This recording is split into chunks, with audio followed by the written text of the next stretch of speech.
కాబట్టి future continuous అంటే ఫ్యూచర్లో జరుగుతూ ఉంటుంది. ఏ పైన సరే మీరు చెప్తూ ఉంటారు, రేపు నేను ఆయన కలుస్తూ ఉంటాను, రేపు నేను డిన్నర్ చేస్తూ ఉంటాను, అతను ట్రావెల్ చేస్తూ ఉంటాడు, ఈ విధంగా మనం చెప్తూ ఉంటాం. ఇవి చెప్పడానికి మనకి కరెక్ట్ టెన్స్ ఏంటంటే ఫ్యూచర్ కంటిన్యూస్. ఫ్యూచర్ కంటిన్యూస్, ఫ్యూచర్లో పని జరుగుతూ ఉంటుంది. దీనికి ఎట్లా వాడతాం?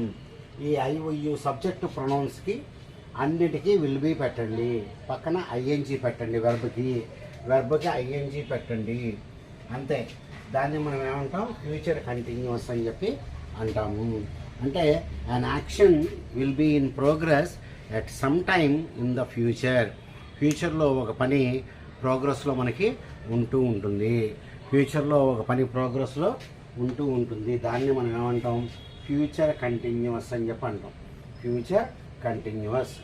రైట్. ఇప్పుడు మనం తెలుగు నుంచి ఇంగ్లీష్లోకి రాద్దాం.